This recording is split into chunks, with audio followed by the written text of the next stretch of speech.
अस्सलाम वालेकुम, मैं हूं नौशीन यूसुफ और मैं हूं मोहम्मद आसिम खान।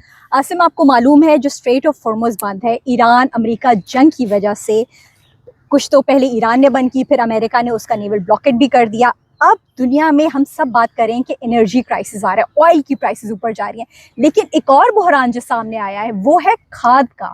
यानी कि दुनिया की जो खाद की सप्लाई है वो मुतासिर हुई है, क्योंकि जो स्ट्रेट ऑफ हॉर्मुज़ है इससे 36% जो दुनिया की खाद की सप्लाई है वो यहीं से गुजरती है, क्योंकि 3 बड़े जो एक्सपोर्टर्स है खाद के, ईरान, कतर और सऊदी अरेबिया, वो इसी स्ट्रेट ऑफ हॉर्मुज़ को यूज़ करते हैं दुनिया में खाद पहुंचाने के लिए। इसके अलावा चीन और रशिया जो हैं वो भी बड़े एक्सपोर्टर्स हैं और खाद के। लेकिन जब ये स्ट्रेट ऑफ हॉर्मुज़ बंद हुआ है उसके बाइस जो 54% तक यूरिया की कीमत में ऑलरेडी इजाफा देखा गया और खदशा जाहिर किया जा रहा है कि डबल हो जाएंगी कीमतें। तो आसिम, यूरिया का बड़ा क्राइसिस आ रहा है दुनिया में। जी नौशीन, इसमें एक इसीलिए माहिरीन जो हैं इस बहरान को 540 करार दे रहे हैं, बजाय इसके कि 360 डिग्री के हैं। वजह कि इसमें जो है वो, जब आपने ऑयल की बात की थी या जो है वो रास्ते बंद होने की बात की थी, तो रास्ते बंद होने से क्या होता है कि आपकी जब वो सप्लाई चेन मुतासिर हो जाती है। जब सप्लाई चेन मुतासिर होती है तो मार्केट के अंदर जब वो कमोडिटीज़ शॉर्ट हो जाती हैं और कीमतें बढ़ जाती हैं, और फिर क्या होता है कि आपकी जो प्रोडक्शन है वो भी मजमूई तौर पे कम हो जाती है, जो हो रही होती है वो बहुत ज़्यादा उसकी लागत आ रही होती है। तो ये तो हो गई बात 360 तक। अब यहाँ पे एक और बात है, वो क्या कि आपकी जो खादें हैं उसमें ज़्यादातर ममालिक शायद काफ़ी हद तक खुद कफील थे, 60 से 70% तक, 80% तक बाज़ मालिक अपनी खुद पैदा कर रहे थे। लेकिन इसमें हुआ क्या कि जो बड़ी अहम जो 2 अनासिर हैं जो आपके ऑयल के साथ आ रहे थे, वो थे आपकी अमोनिया और सल्फर। अब ये दोनों मिल के, इन दोनों को ही इस्तेमाल हम करते हैं अपनी खादें पैदा करने के लिए, चाहे नाइट्रोजन खाद हो, चाहे जो है वो आपकी डीएपी खाद हो, जो कि आमतौर पे हम इस्तेमाल करते हैं। अब जो है इनकी सप्लाई भी जो है वो मुतासर होने की एक बड़ी वजह क्या है कि मुल्कों के अंदर जो कैपेसिटी है भी सही खाद बनाने की, वो ऑयल ना होने की वजह से, यानी तेल के बहरान की वजह से, और फिर जो है अमोनिया और सल्फर के ना होने की वजह से पैदा हो गया। तो ये एक 540 डिग्री इसीलिए जैसे क्राइसिस करार दिया जा रहा है। आसिम, आगे हम बात करेंगे। मैंने सोचा कि थोड़ी सी डिस्कस कर लें कि माजी में भी कुछ क्राइसिस आए थे रिलेटेड के यूरिया के, तो मैंने कुछ अहम क्राइसिस जो थे वो निकाले हैं। तो 2026 वाला क्राइसिस हमें पता चल गया है कि जो कि ईरान अमेरिका जंग की वजह से आ रहा है, जिसकी वजह से 36% तो स्ट्रेट ऑफ हॉर्मुज़ की बंदिश की वजह से हो गई है मुतासिर। इससे पहले 2022 में यूक्रेन रशिया जंग की वजह से भी आया, और आपको पता है एक्सपोर्टर सबसे बड़ा है रशिया। इसके अलावा 2021-22 में एक इंटरेस्टिंग वो आया था क्राइसिस खाद का श्रीलंका में। उधर फैसला किया गया कि सब कुछ ऑर्गेनिक हो जाएगा। तो जब ऑर्गेनिक पे वो सब गए तो खाद तो यूरिया की ज़रूरत थी सबकी, तो फूड का बड़ा मसला हो गया, तो फिर उनको वापस लेना पड़ा था। फिर 2022-23 में हमने पाकिस्तान में भी एक बहरान देखा था, जब पाकिस्तान में स्मगलिंग बहुत हो गई थी खाद की, और इसकी वजह से यहाँ पर प्राइसेस बहुत ज़्यादा शूट अप कर गई थी। बद इंतज़ामी भी उसमें लोग कहते हैं कि मिसमैनेजमेंट थी। इसके अलावा 2008-7 में भी आपको याद है पेट्रोल की प्राइसेस, ऑयल की प्राइसेस बहुत ऊपर चली गई थी, जिसकी वजह से खाद की कीमतें, फ्यूल की कीमतें बढ़ी, तो खाद की कीमतें ऑटोमेटिकली बढ़ गई, और इसकी वजह से फिर फूड इन्फ्लेशन दुनिया में आ गया था आसिम उस वक्त। बिल्कुल नौशीन, ये आपने बड़ा सिग्निफिकेंट इस हवाले से जो वो पॉइंट रेज किया है कि माजी में भी ये बहरान है, और ये कोई खाद का पहली मरतबा नहीं आ रहा है। और इसमें हम देखिए बुनियादी इसमें लिंक किस चीज़ का बन रहा है कि ऑयल का, सबका ऑयल से बरह रास्त जो है वो ताल्लुक है। अब इसमें जो है वो नौशीन, ईरान जो है वो एक बड़े एक्सपोर्टर, आपने रशिया का जिक्र किया तो मेरे जहन में आ रहा था कि ईरान भी तो बड़े एक्सपोर्टर्स में से है और एक बड़ा मैन्युफैक्चरर है। तो थोड़ा सा इसको आप एक्सप्लेन करें। बिल्कुल आसिम, देखिए जो ईरान है वो एक बड़ा एक्सपोर्टर था खाद का, और आपको पता है ऑयल के अलावा जो ईरान एक्सपोर्ट कर पा रहा था वो खाद ही एक्सपोर्ट कर पा रहा था, जिसकी वजह से उसको फॉरेन करेंसी मिल रही थी। और ईरान जो है उसके, दिलचस्प बात है स्ट्रेट ऑफ हॉर्मुज़ की बंदिश के बाइस ईरान की जो, क्योंकि शिप्स रुक गई हैं ना अब, तो ईरान के मुतबादिल रूट्स का भी मसला है, क्योंकि ईरान में जो पोर्ट्स हैं, उनकी पोर्ट सिटीज़ से वहीं पे ये यूरिया के जो प्लांट्स हैं वो लगे हुए थे। अब वो तो वहाँ पर हो गए हैं, अब रुक गए हैं, क्योंकि जो दुनिया में उनकी खाद की सप्लाई मुतासिर हो रही है। और आपको पता है ईरान से एक बड़ी तादाद जो खाद की थी वो जा रही थी इंडिया और ब्राज़ील। अब इंडिया की वजह से तो आप देखिए इंडिया में तो बड़ा मसला हो गया क्योंकि वो बहुत ज़्यादा डिपेंडेंट था ईरान से आने वाली खाद के ऊपर। तो फ्यूल क्राइसिस तो आपको पता है वहाँ पे वैसे ही हुआ है क्योंकि वहाँ पर एलपीजी और गैस हमारी तरह की नेचुरल गैस तो उनके पास अवेलेबल नहीं है इतनी, तो उसकी वजह से वहाँ पर मसला आ रहा है। अब क्या हुआ है, जो खादें हैं ईरान में वो वेयर हाउसेज में पड़ी हुई हैं। अब उसकी वजह से क्या होगा, दुनिया पर इम्पैक्ट आ रहा है कि फूड कमोडिटीज़, ज़राअत, फूड महंगा होगा, ज़राअत पे इम्पैक्ट होगा। तो एक शौक आया है, सिर्फ एनर्जी का नहीं बल्कि यूरिया का भी शौक है, और ये यूरिया का शौक जो है वो दरअसल खुराक का शौक होता है। तो आसिम, जो ईरान ने बंदिश की थी ना उसकी वजह से, स्ट्रेट ऑफ हॉर्मुज़ की, उसकी वजह से उसको भी सफ़र करना पड़ गया क्योंकि उसके जो पावर प्लांट, फ्यूल तो चले अमेरिका की ब्लॉकेज की वजह से भी रुक गया। फिर अब जो नेवल ब्लॉकेड हुआ है अमेरिका की जानिब से, उसकी वजह से जो उस खाद सप्लाई करता था यानी वो फॉरेन करेंसी से महरूम हो रहा है क्योंकि उसके पास से निकलने वाला जो खाद था, ऑयल के साथ से जो खाद की प्रोडक्शन थी जो वो पैदा कर रहा था, वो भी अब दुनिया में नहीं जा रहा। आसिम, आप जिक्र कर रहे थे कि दुनिया में भी इसके असरात आ रहे हैं, तो ये बताएं किस तरह से ये दुनिया को इम्पैक्ट कर रहा है ये यूरिया का क्राइसिस। नौशीन, आपने ईरान का जिक्र किया तो इसमें एक बात जो है वो काबिल जिक्र है, वो ये कि 8.3 मिलियन मेट्रिक टन जो है वो सालाना ईरान की एक्सपोर्ट थी इसमें। और अगर मौजूदा बहरान किसी कैफियत रहती है जिस तरीके से कि अमेरिका ने उसके भी बाहर निकलने के रास्ते बंद कर दिए हैं, तो ये जो है अब तक के जो तखमीने हैं उसके मुताबिक ये सिर्फ 5,67,000 और समथिंग बच जाएगा। ये बहुत बड़ा लॉस है। और उसके पास जो है वो बहुत, जैसे आपने कहा कि ईरान के पास फॉरेन करेंसी के थोड़े से ही जराए हैं कि जो वो अपने पास जो फॉरेन करेंसी ले सकता है, डॉलर ले सकता है। तो इसमें जो है वो यूरिया का बहुत बड़ा हिस्सा है। और ये एक चीज़ जो उसने ज़ाहिर एक स्ट्रेटेजिक, एक उसकी अपनी एक है हिकमत अमली का कोई भी पहलू हो सकता है, उसने अबनाए हरमुज़ को रोका, लेकिन इस लिहाज से वो उसके अपने लिए भी बहुत बड़ा मसला बन गई है कि उसके पास दो ही चीज़ें एक्सपोर्ट होती हैं, या उसके पास ऑयल है, वो भी जो है वो चंद ममालिक खरीदते हैं जो कि अमेरिका के कैंप में नहीं है, बाकी ज़्यादातर जो है वो उसके नहीं लेते। इसी तरीके से जो है उसके पास दूसरी चीज़ थी है खाद। अब वो खाद भी जो है वो उसका कोई भी खरीदार नहीं बचा। तो बाकी आपने ममालिक की बात की तो मैं थोड़ा सा जो है वो पर्ची पढ़ देता हूँ जो कि हमने रिसर्च की है इस हवाले से। तो खलीजी ममालिक जो है मजमूई तौर पे उनकी जो एक्सपोर्ट थी इसमें, इस हवाले से वो थी 20 मिलियन टन से जायद जो यूरिया थी, वो उसकी जो ट्रांसपोर्टेशन करते थे और जिससे उन्हें फ्रेट हासिल होता था और उसके नतीजे में उन्हें डॉलर्स हासिल होते थे, वो एक तो मुतासिर हो गई है। और उनकी जो LNG एक्सपोर्ट्स हैं वो मुकम्मल तौर पे जाहिर है वही खाद के लिए भी जो है वो इस्तेमाल हो रही है मुख्तलिफ जगहों पे, पाकिस्तान के अंदर भी, बाकी जगहों पे भी। तो एक तो वो चीज़ हो गई। फिर जो अमेरिका है, अमेरिका के अंदर अगर आप देखें तो 17% जो यूरिया था अमेरिका भी इंपोर्ट कर रहा था। बाकी 83% में खुद कफील है, लेकिन 17%, अब वो 17% की वजह से अमेरिका के अंदर आपने अगर जब अखबारात देखे हो तो उनके ग्रॉसरी स्टोर्स पे वो कहते हैं कि जी लोग जाते हैं और उनके लिए बड़ा सरप्राइज होता है। आपने देखा कि अमेरिका चूंकि बरह रास्त उस जंग से वहां पे आके कोई गोले तो नहीं गिर रहे, ना ही मिसाइल गिर रहे हैं, लेकिन उसने बड़ा लो प्रोफाइल में इस चीज को रखा हुआ है। बार बार एक लड़ाई लड़ रहा है, चाहे इसराइल के थ्रू लड़ रहा है या खुद कर रहा है, लेकिन उस तक वो हजारों मील दूर कोई चीज नहीं पहुंच पाती।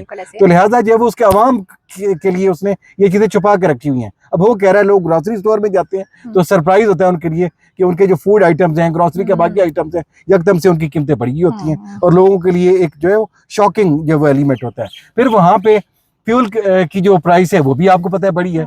चाहे जब वो सबसे बड़े वेनेजुएला पे कब्जा करने के बाद, उसके तमाम वसाइल पे कब्जा करने के बाद, उसके पास अगरचे बहुत बड़े जो वो ऑयल के जो वो जराए उसके पास दस्तियाब हैं, लेकिन उसके बावजूद जो कीमतों में इजाफा है वो उधर भी उस पर असर पड़ा है और उसने उधर भी ट्रांसपोर्टेशन को महंगा किया है। फिर जो है वो अगर आप यूरोप को देखें तो यूरोप के अंदर जो इसकी खादों की वजह से और उस ऑयल की वजह से जो ख़ास तौर पे जो खाद का असर है वो है इसका 3% से बढ़ के जो फूड इन्फ्लेशन है वो 9% तक जा पहुंचे अभी से। और अगर ये सिलसिला जारी रहता है तो ये 15% तक जा पहुंचता है, और जो कि बहुत खतरनाक है। यही वजह है कि आपने देखा होगा कि जो यूरोपियन ममालिक हैं उनका दबाव अमेरिका के ऊपर बढ़ता जा रहा है और बरतानिया भी जो है वो इस हवाले से बिलबिला उठा है। बिल्कुल बरतानिया। फिर फिर जो है वो अगर आपने ब्राज़ील की मिसाल दी तो ब्राज़ील भी जो है अपनी फर्टिलाइज़र इंपोर्ट्स की वजह से वो भी जो है वो डिपेंडेंट था अपनी फर्टिलाइज़र जो 80% तक जो है वो अपने हरमुज पे कर रहा था। वो भी जो है वो बहुत ज्यादा उसकी इसमें सोयाबीन की जो सबसे बड़े जो उसके चंद एक एक्सपोर्टर थे और जो प्रोडक्शन कर रहे थे सोयाबीन की, तो उसकी 80% जो है वो भी मुतासर होगी उसकी पैदावार। ये एक अलार्मिंग सिचुएशन है। फिर आप जो है वो भारत की आपने मिसाल दे दी, तो इसी तरीके से आलमी सतह पे नौशीन इसका जो सबसे खौफनाक पहलू है कि आलमी सतह पे खुराक का बहरान पैदा होने का अंदेशा है और 54 से 60% तक खाली एक साल के दौरान कीमतें बढ़ जाएंगी। और नौशीन मैं आपको एक और इसमें पॉइंट देता जाता हूँ कि वो क्या है कि अभी पिछले साल वाली जो है वो आपके यहाँ जो यूरिया है वो सारी चल रही है, अभी बिल्कुल फ्रेश आपके पास चीज़ें नहीं है, ना ही अभी आपकी जो आने वाली फसलें हैं पूरी दुनिया में वो मुतासिर होंगी। तो अगले साल जो खदशा है वो क्या है कि आज जो कीमतें बढ़ी हैं, आपकी जो अभी से जो फसलें काश्त करेंगे उनमें जो यूरिया पड़ेगी, एक तो उनकी कास्ट बहुत ज़्यादा होगी, दूसरी बात ये कि जो है जब यूरिया की मजमूई तौर पे किल्लत होगी तमाम ममालिक के अंदर, तो वो इसका मतलब है फसल अगर जो है वो पहले 100 हो रही है तो वो घट के 68% तक 65 से 68% हो जाएगी, यानी 32% जो है आपकी पैदावार और पैदावारी सलाहियत ख़त्म कम हो जाएगी। तो ये एक खौफनाक बात है। और जब ये मजमूई तौर पे ट्रांसलेट होगी अगले साल में फूड की फरावानी और तरसील के ऊपर, तो आपके यहाँ जो है बहुत सारे आइटम्स ऐसे होंगे या तो मिसिंग होंगे मार्केट से, या फिर ये कि वो बहुत जो है वो उनकी कीमतें जो है बहुत ज़्यादा बढ़ जाएंगी। आसिम, बिल्कुल इसी को अब हम आगे बढ़ाते हैं और अब बात कर ली जाए जो हमारे सारे पाकिस्तानियों का इंटरेस्ट है। स्पेशली हमारा मुल्क जो है 70% जो है वो एक ज़राई मुल्क है, हमारी सारी इकोनॉमी जो है वो ज़राअत पर बेस्ड है और हमने यही बात की कि ज़राअत पे बड़ा इम्पैक्ट होगा। अच्छा, अब दिलचस्प बात यह कि पाकिस्तान में 5 तो बेसिक फर्टिलाइज़र, मेन फर्टिलाइज़र हैं, फौजी फर्टिलाइज़र है, एंग्रो है, फातमा फर्टिलाइज़र है, एग्रीटेक है। अच्छा, पाकिस्तान में वैसे तो पावर जो हमारे प्लांट्स हैं, जो फर्टिलाइजर्स है, हम लोकली जो प्रोड्यूस्ड हमारी गैस है वो हमारे लिए सफिशिएंट है और अभी तक ईसीसी की जानिब से तो कोई फैसला हमने नहीं देखा सामने आया कि वो गैस बंद कर दें खाद के लिए। लेकिन आसिम, पाकिस्तान के ऊपर भी इम्पैक्ट तो करने जा रहा है। गो कि हमारी अभी जो प्रोडक्शन है खाद की वो लोकल है, लेकिन खाद बाहर जब महंगी हो रही है, जब एलएनजी बंद हो रही है, तो पाकिस्तान पे भी तो इफेक्ट आएगा ना इसका। बिल्कुल नौशीन, इसमें मैं आपको बहरान से पहले की जो सूरत हाल है और बहरान के बाद की वो अगर रखूं तो बड़ी एक खौफनाक सी तस्वीर सामने आती है हमारे, कि आपने जैसे कहा कि इसमें शक नहीं है कि हम जो खाद की अगर फी नफ्स से ही बात करें तो खाद जो है वो एक बड़ी तादाद में, बड़ी मिकदार में पाकिस्तान खुद कफील है उसके अंदर, पाकिस्तान खुद जो है वो बना रहा है। आपने कुछ नाम भी ले लिए फैक्ट्रियों के, लेकिन आपकी मजमूई जो इस वक्त कैपेसिटी आप कहें वो है 7 मिलियन टन सालाना। और उसके लिए अब जो असल में ट्विस्ट कहाँ पे आ रहा है, उसके लिए आपको गैस चाहिए 700 से 800 मिलियन मुकाब फुट चाहिए। अब तो या महंगी हो जाएगी या फिर उसकी सप्लाई शॉर्ट हो जाएगी। तो इसका मतलब क्या है कि अगर जो है वो पहले 3 शिफ्टों में काम हो रहा था वो घट के 1 शिफ्ट में हो जाएगा। मुमकिन है कि पहले अगर 4 कंपनियां पैदावारी आपकी सलाहियत मजमूई तौर पे उसमें इजाफा कर रही थी, तो अब जब वो घट के वो 3 रह जाएं, 1 के पास या 2 के पास कैपेसिटी ना रहे, तो फिर क्या होगा। तो आपको इस वक्त जो है वो तवानाई के बहरान का सामना है और तवानाई के ऊपर जो खादों का बहरान है, ये this is adding fuel to the fire, ये मजीद इसके अंदर जो है वो इजाफा कर रहा है। ही बहुत अंडर सप्रेशन है हमारा किसान वैसे ही। अब अगर मैं आपको एक कुछ डेटा दूं कि अभी एज ऑफ नाउ आज के दिन तक अगर आप इसका देखें कि जो फसलें रब्बी है आपकी 2025-26 की, उसमें जो सप्लाई है आपकी 3.5 जो है 3.5 मिलियन टन है, जो कि लेकिन अगर जो है वो उसकी डिमांड देखें तो वो कितनी है 3.3। तो यहाँ पे अभी तक तो सिचुएशन काबू में है, लेकिन जब आप जो है वो खरीफ की तरफ जाएंगे तो वहां पे जो है वो ये गैप मजीद जो है वो कम हो जाएगा, नैरो हो जाएगा। उसमें क्या है 3 से 3.2 मिलियन टन उसकी जो है वो सप्लाई है और जो उसका डिमांड है वो क्या है 2.9 है। तो बहुत अगर ये बढ़ जाता है, खुदा न खासा ये बहरान चलता है और ये खादों का बहरान जारी रहता है, तो अभी तक की सिचुएशन के मुताबिक जो आप पे फर्क पड़ेगा वो तो पड़ेगा इसका 1.5 मिलियन टन तक का। हम्म। लेकिन ये बढ़ के अगर ये बहरान जारी रहता है, 1 से 2 महीने मजीद रहता है या तीसरे महीने तक जाते हैं, तो ये 1 से 2 मिलियन टन जो है मजीद आपकी जो है वो डिमांड जितनी है उसका गैप आ जाएगा, और ये खौफनाक बात है। बिल्कुल आसिम, देखिए अभी तो पाकिस्तान ने पाकिस्तान अभी प्रोड्यूस फर्टिलाइजर फैक्ट्रीज हमारी यहाँ पर काम कर रही हैं, लेकिन अगर फॉर एग्जांपल पाकिस्तान अगर इनके ऊपर गैस सप्लाई रोकते, आपको फिर बाहर से यूरिया इंपोर्ट करनी पड़ेगी। हम डॉलर्स तो बाहर देना अफोर्ड ही नहीं कर सकते। और पाकिस्तान ऑलरेडी आपको मालूम है कतर, आज़रबाईजान और चाइना से मंगवाता है। और एक मैं सिंध का पढ़ रही थी कि थरकोल बेस्ड यूरिया का प्रोजेक्ट भी है, वो बड़ा अच्छा इंटरेस्टिंग है सिंध का, मैं उसके हवाले से भी देख रही थी। तो फिर अब जो बात हो रही थी कि एक खदशा जाहिर किया जा रहा था कि अगर पाकिस्तान की जैसे 2 बड़ी कंपनीज है, फातिमा फर्टिलाइजर, अगर वो फॉर एग्जांपल होल्ड करती है या अपना जो प्रोडक्शन इसको कम करती है, तो इसकी वजह से हमारी रबी और जो खरीफ की क्रॉप्स हैं वो बैडली मुतासर होने जा रही हैं। तो अभी तक उसके बाद आपको पता है कि जब पाकिस्तान में फूड इन्फ्लेशन, जाहिर सी बात है अगले सीजन आ रहे हैं हमारे, 2 अहम क्रॉप्स आ रही हैं हमारी, कॉटन की आ रही है और उसके बाद फिर हमारा वीट आ जाएगा, चावल का है। तो इन क्रॉप्स के लिए आपको पता है हमें यूरिया की बड़ी ज़रूरत है, और डीएपी बहुत महंगी हो चुकी है पाकिस्तान में। अभी जो मैं पढ़ रही थी कि गालिबन एंग्रो का मैं पढ़ रही थी कि उन्होंने अभी अपनी जो 50 kg यूरिया बैग है उसकी प्राइस कर दी है 4435, मतलब 4435 रुपये कर दी है। और पिछले साल आपको पता है फ्लक्चुएट होती रही थी प्राइसेस, कभी बढ़ जाती थी कभी कम हो जाती थी, लेकिन अब खदशा जाहिर किया जा रहा है कि अब शायद हम हायर ट्रेंड की तरफ ही जाएं अगर ये जो क्राइसिस है वो कंटिन्यू कर जाता है। पाकिस्तान में गो कि अभी नहीं है इस तरह का बड़ा बहरान, लेकिन हमारा जो नेबरिंग कंट्री है वहाँ पर बड़ा मसला। और एक और इम्पॉर्टेंट बात यह है कि एक ब्लेसिंग भी समझे इन डिस्गाइज है कि पाकिस्तान अफगान बॉर्डर बंद है, क्योंकि माजी में हमने देखा था पाकिस्तान से, क्योंकि जब बाहर खाद की कीमत ज्यादा होगी और पाकिस्तान में लोकल मैन्युफैक्चर होने की वजह से निस्बतन कम होगी, तो जाहिर सी बात है रुझान होगा स्मगलिंग का। तो पाकिस्तान से बहुत खाद जो है वो अफगानिस्तान स्मगल होती रही है माजी में। अभी एक ब्लेसिंग ही है कि बॉर्डर्स बंद है, उसकी वजह से इस स्मगलिंग को तो हम देख रहे हैं कि शायद इम्पैक्ट ना करे, लेकिन ये मसाइल तो हैं जो पाकिस्तान को। स्मगलिंग की आपने बात की, हाँ। खाद प्रोड्यूसर्स हों, खास तौर पे डिस्ट्रीब्यूटर की बात करूं, तो आपको पता है कि जो है वो आपके यहाँ इस वक्त कीमत क्या चल रही है, पिछले साल से लेके अब तक की जो एवरेज प्राइस है एक बोरी की खाद की, वो क्या है? वो 3700 से अभी आपने कहा 4300 समथिंग, वो तो असल में समझ ले कि 4500 के 4700 भी। और जो आलमी मार्केट के अंदर आज की तारीख में फी बोरी कीमत है वो पता क्या कितनी है?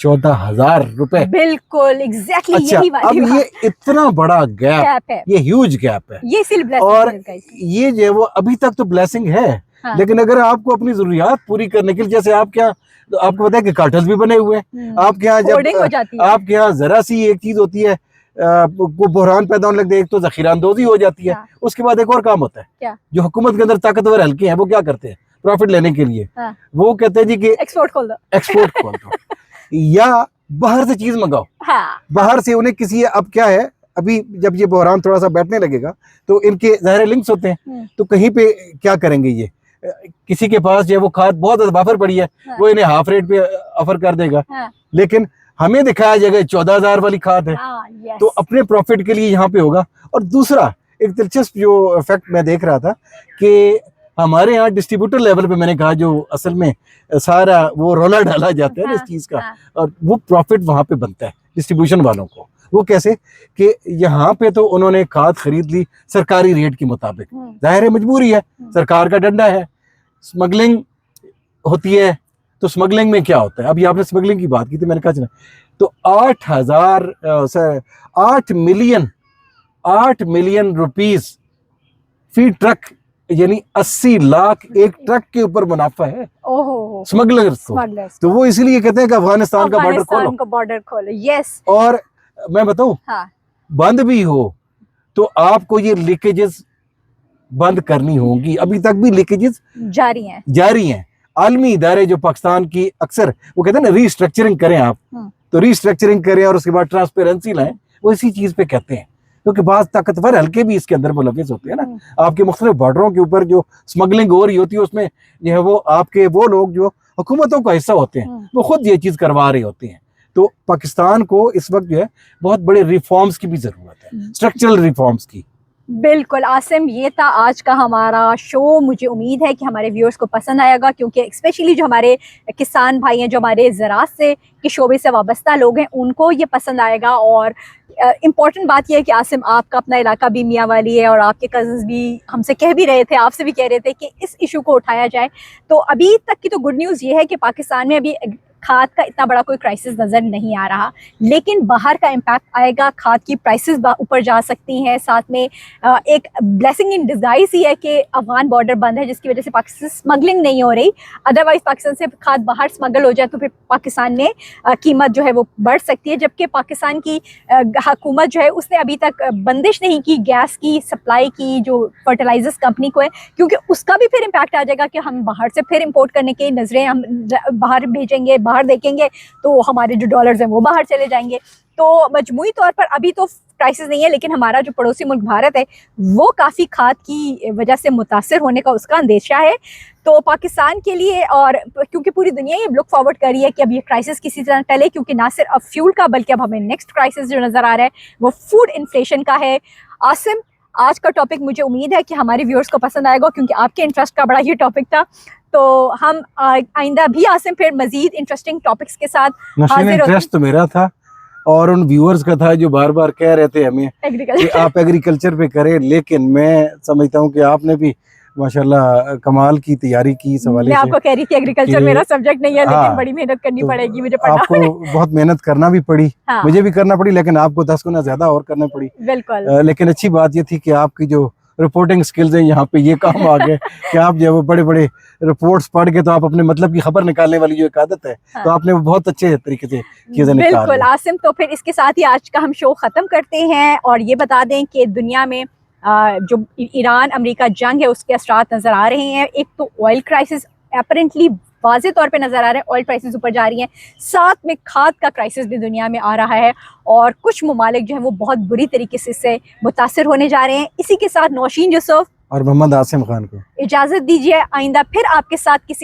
आपके सामने किसी और इंटरेस्टिंग टॉपिक के साथ हाजिर होंगे। अल्लाह हाफिज़। अल्लाह हाफिज।